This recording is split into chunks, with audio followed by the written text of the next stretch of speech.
Hi, in this video I'm going to show you how to replace the rear fuel tank in a 1983 F-150 with dual tanks. I've already replaced the front tank, and if you have a single tank, just a rear tank on the truck, this is really the whole procedure. The only thing difference between the dual tank and a single tank is the front to rear selector switch, and then the corresponding solenoid valve that switches between the front and rear tanks. As I said, I've already replaced the front tank on this. There's nothing really different between that. It's just located further up the frame on the side. Same basic procedure. You know, carefully remove and clean the area and prep, and take the proper steps and replace it. So whatever I show you for the rear tank would apply to the front tank, and honestly these procedures would apply to almost anything going way back. If you had a 65 Buick, the procedures for changing the gas tank is pretty much the same. So let's get started. So if you're wondering what the heck, how is the tank already replaced? Well, it turns out the first step or so, I must have just been too eager to get into this and didn't film it. Take the gas cap off. It was probably one of the first things you're going to do. And then there's three, they're metric. There's three little sheet metal screws here. Undo those, and then come up under here. There's a band clamp, radiator hose clamp that supports the neck, and then there's a radiator band clamp, hose clamp connecting the metal filler neck to the rubber neck that's in between that goes to the tank. So undo that, and there's kitty cat walking by. Hello, Yoda. See you later, Yoda. They are kind enough to put the clamp in a position where you can get to it to take it out. So get all that done first. Have your floor jack in position under here, and since we're replacing the tank, and generally if you're going to take a tank down for repair, you put, you know, some sort of protection. But you know, if you're just replacing the tank, you can put the floor jack right there on that pad, and then you're going to take your straps out, you know, WD, or I like to use PP Blaster. You've got, I believe it's 17 millimeter on top and 15 millimeter underneath. Have your, yes, you're gonna go ahead and also your fuel line, have that disconnected. Your vent line, I have that disconnected. And then as I've already got it sealed back up, but I'll show you in the video later.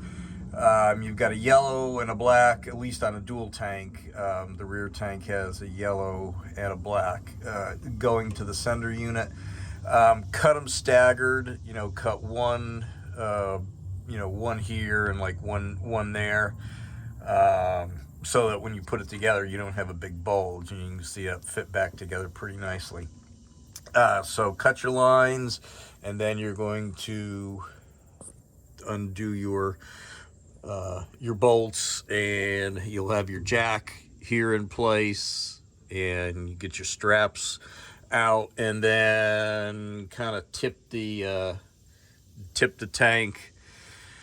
I had a little bit of interference because there was a trailer hitch put on, and those washers, especially that one back there, was kind of tilted out, but still there's plenty of room to shift and shimmy the tank around.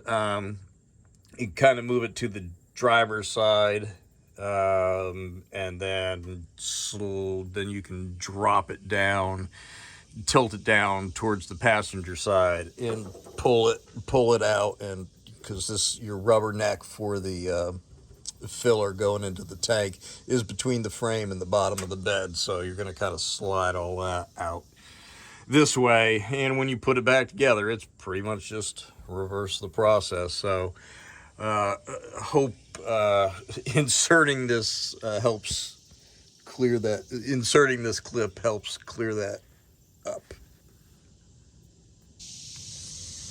Dropping and replacing the rear gas tank on the 83 F-150. You can see it's had a little rust through leak in this corner, and put a screw in there to slow it down. And this truck sat for years and years, and that gas just turned to varnish.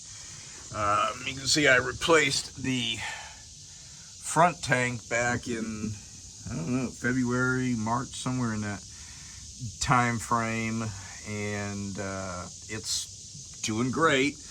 I'm gonna replace the hard steel lines in between. So got these I got these fuel tanks quite some time ago. So this is the filler neck is disconnected. The wires to the sending unit are loose, so floor jack is up underneath, and this is where the spare tire would center on, right here. So it makes just like a perfect handy nook pad for the floor jack. So I'll be lowering this down. Again, these things, the 80s, or when they were mixing metric and SAE, so the engine is all standard size stuff, and the drivetrain, like rear end and stuff, that's all SAE, if I recall. But appliances and stuff that bolt to it, accessories, a lot of that stuff's metric. So these are like 15 millimeter bolt head on the top side, wrench size, no, 17 on top, 15 millimeters on the bottom. So anyhow, I want to drop and get this tank out and get the other one back up there, as I have a 50-cent per gallon discount that expires the end of July, and it's I think the 14th today. So I want to get this tank off and filled up, and I also need to replace there's the switch valve from front to rear. Right now I've just got it plumb straight from the front tank going in.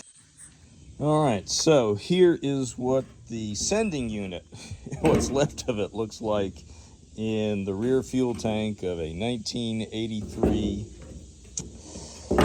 F-150. This is a dual tank truck. Front tank is 16 gallons. I think this rear tank is 19 gallons.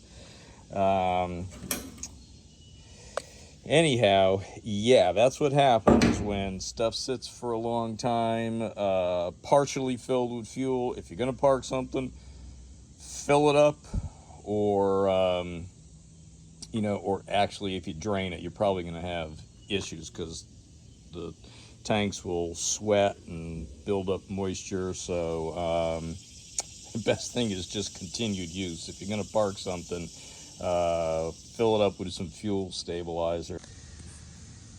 With the fuel tank out of here, the rear fuel tank dropped, I'm going to take the opportunity to do a wire wheel cleanup. It's not too bad back here. There are some spots up in the back of the bed where there's some rust throughs, but it's no big deal. I'll just patch that with some welds. So anyhow, I'm gonna wire wheel this, and I'm trying to block the light,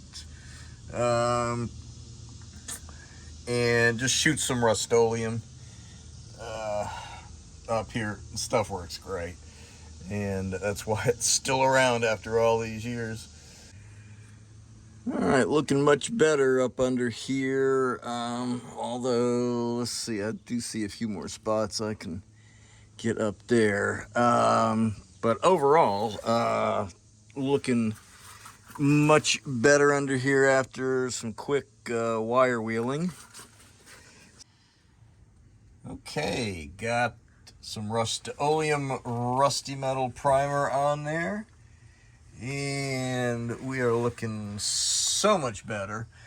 I probably won't put the tank up for a little while, but well, again, I want to get it up there by the end of the month because gas has been coming down, and I have a 50-cent a gallon discount that expires the end of the month at the grocery store. So yeah, I want to get this back tank filled up. This one's 19 gallons, so I'd kind of like to get that one filled up while the gas is down low and I have that 50-cent a gallon discount. So anyhow, didn't take too long to get this looking much better. Okay, getting closer and closer to getting this rear tank in on the 83 F-150. This is the sending unit for the rear tank. So always comforting to see that made in Taiwan, and you know, that Chinese QC okay. So man, it must be fine. No need to check it, right? So first thing you're going to do is, with whatever kind of multimeter you have it on ohms resistance. You know, zero it out, and then hook up to your sending unit. And Ford and GM are the opposite as to high resistance, low resistance, full empty. So here you can see the float is all the way down, and so high resistance is an empty tank, and low resistance is a full tank.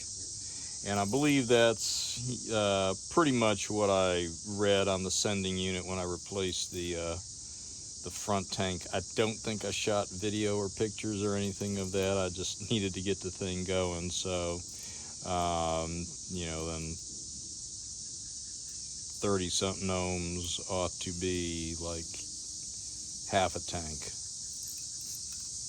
And it is. So, always check your sending units when replacing tanks, and you know, replacing a sending unit.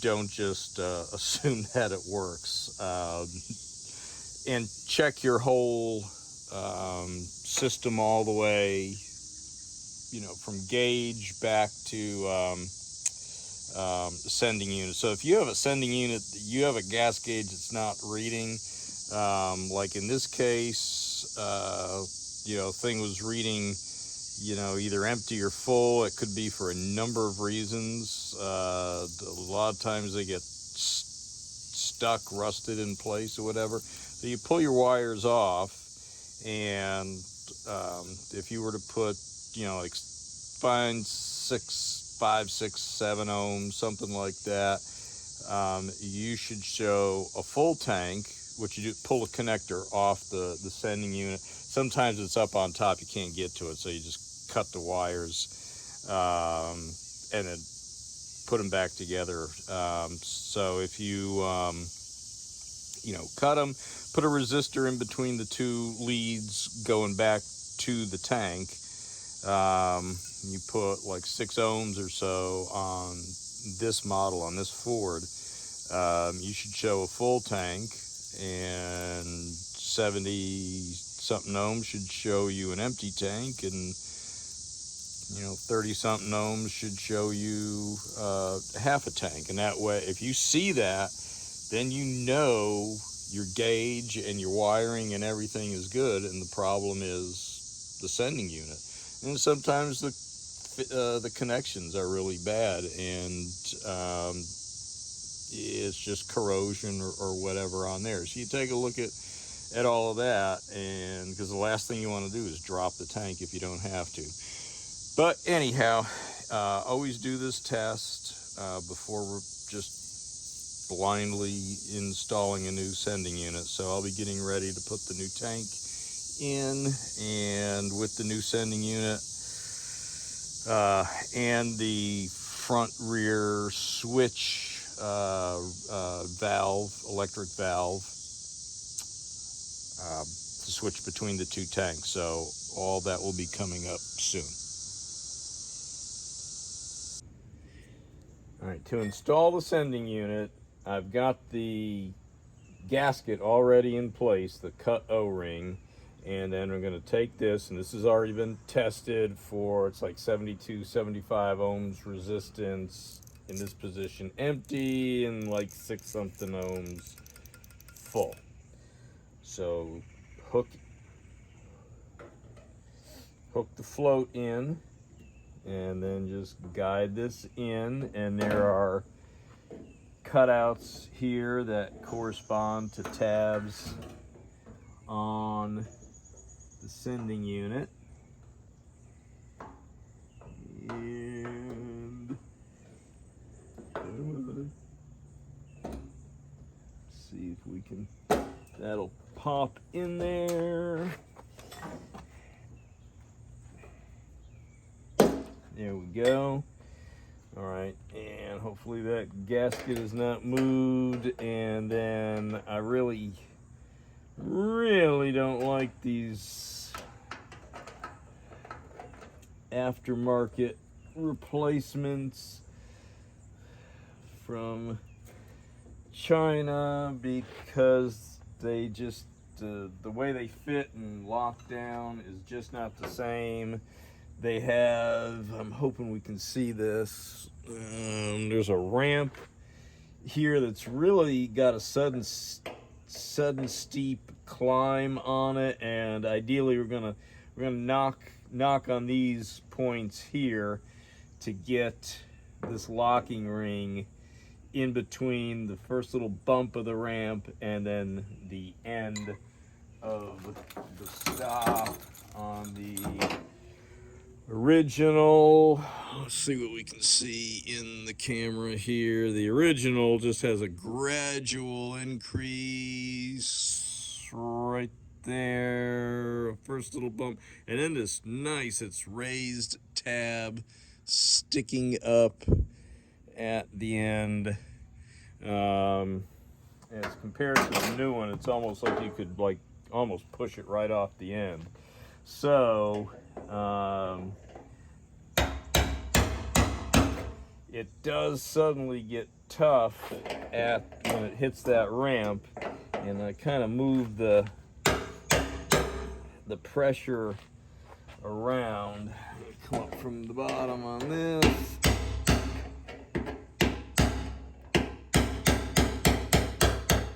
There we go. So it's moving good now. It's almost in between the ramp and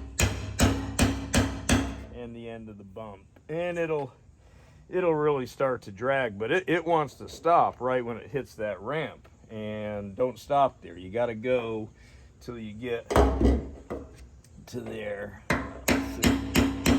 Yeah, you can actually kind of hear when it, let's see if I can zoom in on that and try to point at the same time. So there's our stop, and the ramp that it first encounters is right at the beginning of that. So that's what it takes to get that in. And now time to put the tank back up in there.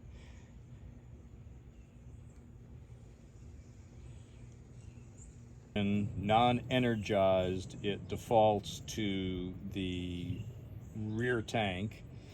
And when energized, it moves the slider valve to the front tank. So if we do this, you can hear and see it jumping around. And then now I don't recommend this method. Some low pressure air might be better, but here I am with what I got. So if we look and listen here, I'm gonna actually blow into the output side, and that will tell me which side is open. So that's closed.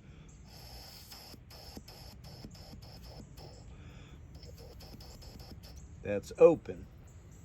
So then when I hook it up, energize it,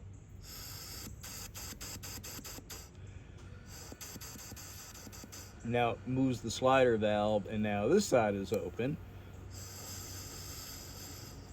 and this side's closed. So we know that the front rear selector valve, and it is labeled on there, it says pump, so we, duh, it's going to only have one. It's going to have two coming in and one going out, so we know that that works.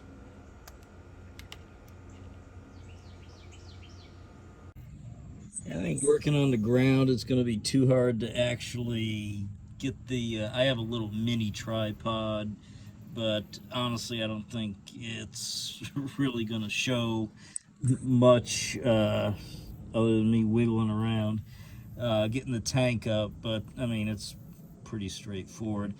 Just wanted to say, clean everything back up. I'm actually reusing this filler hose. It looked fine. I just cleaned it up, wire wheeled that, got an assortment of clamps.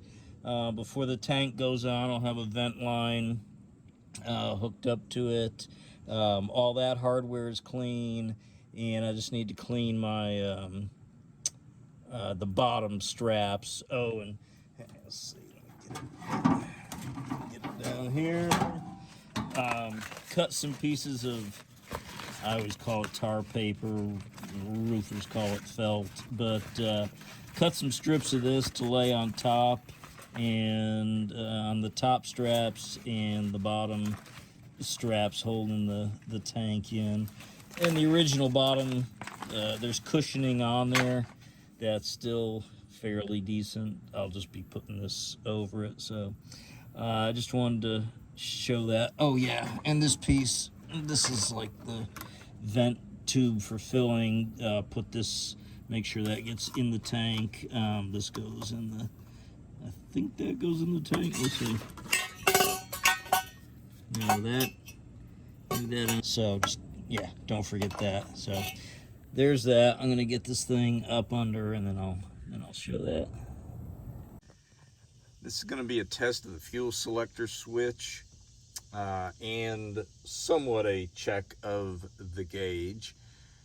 I've got it set to rear, and what it's been determined, and from the previous video and some other troubleshooting, when you are flipped to the rear, you lose the signal. You lose 12 volts to the selector valve.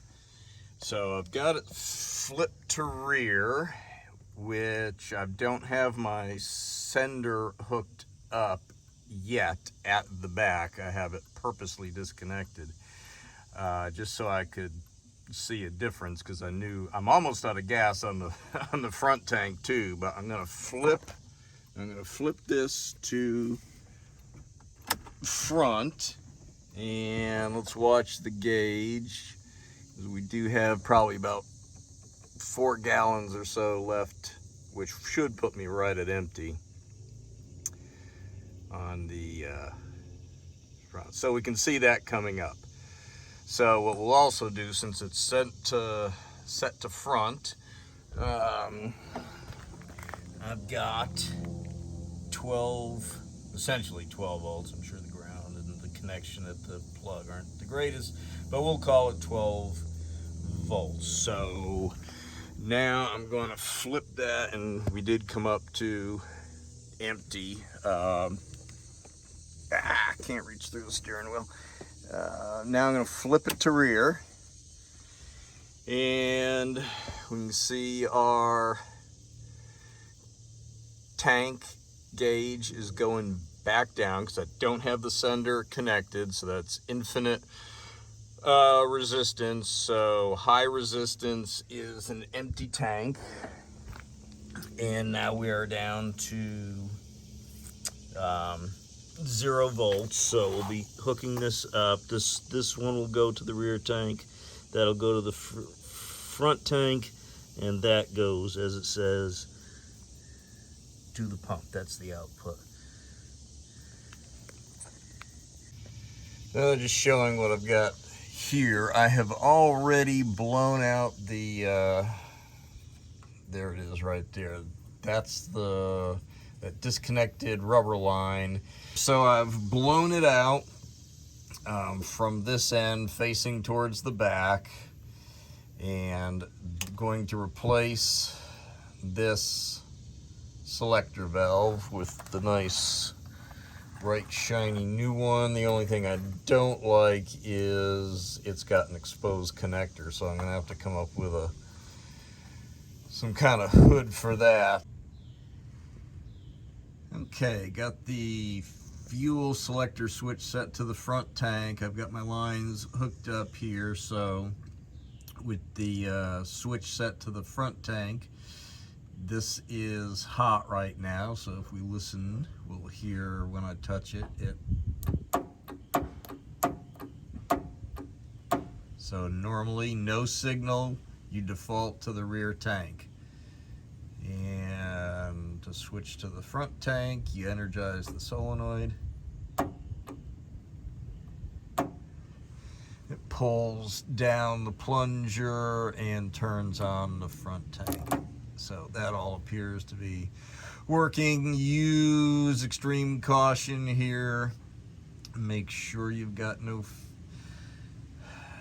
gas anywhere. Remember, fuel fumes go downwards because there is a spark. So one must be careful when doing this. This was just a test with 2 people. There could be a person down here and someone flipping the switch, but this is just so I can know that it's working. So let me hook up the rear sender wires and fuel line, and it should be good to go. The replacement selector valve, the holes were a little bit smaller than the original hardware, which I ended up reusing because I just didn't have a good matching set of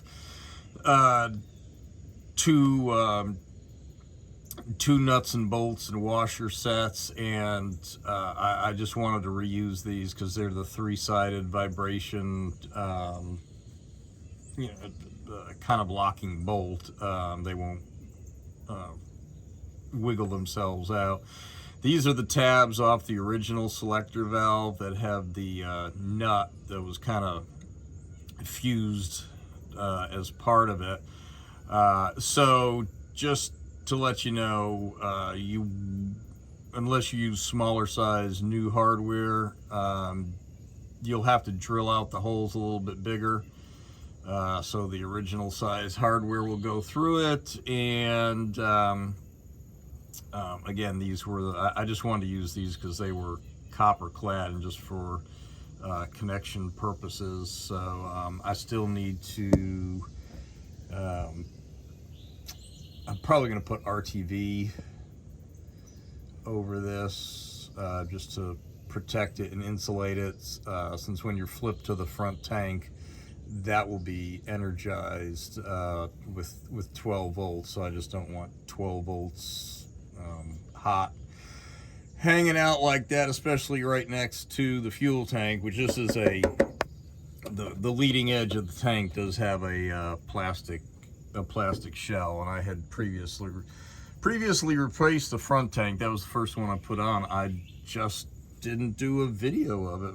I didn't even take a single picture of anything I did with it. I just replaced it. I guess I was just needing to get this thing going and was kind of focused on that. And doing these videos does add significant time to the task at hand. So I just wanted to let you know about that with the size of the holes and the